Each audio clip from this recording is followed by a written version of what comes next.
चलिए गाइस, तो आज कश्मीर में ट्रैक्टर चलाने चलते हैं, देखते हैं कहाँ तक जा पाते हैं। कोशिश तो यही करेंगे कि लास्ट पॉइंट तक पहुँच जाए।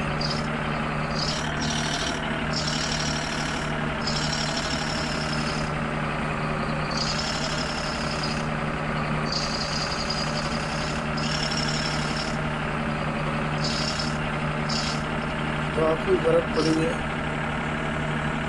कटाव भी बहुत ज़्यादा है, थोड़ा सा धीरे चलना होगा। ये तो ट्रैक्टर चल रहा है,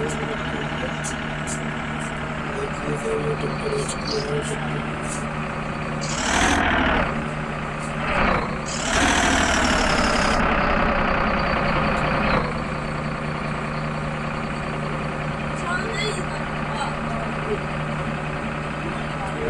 चल रहा होगा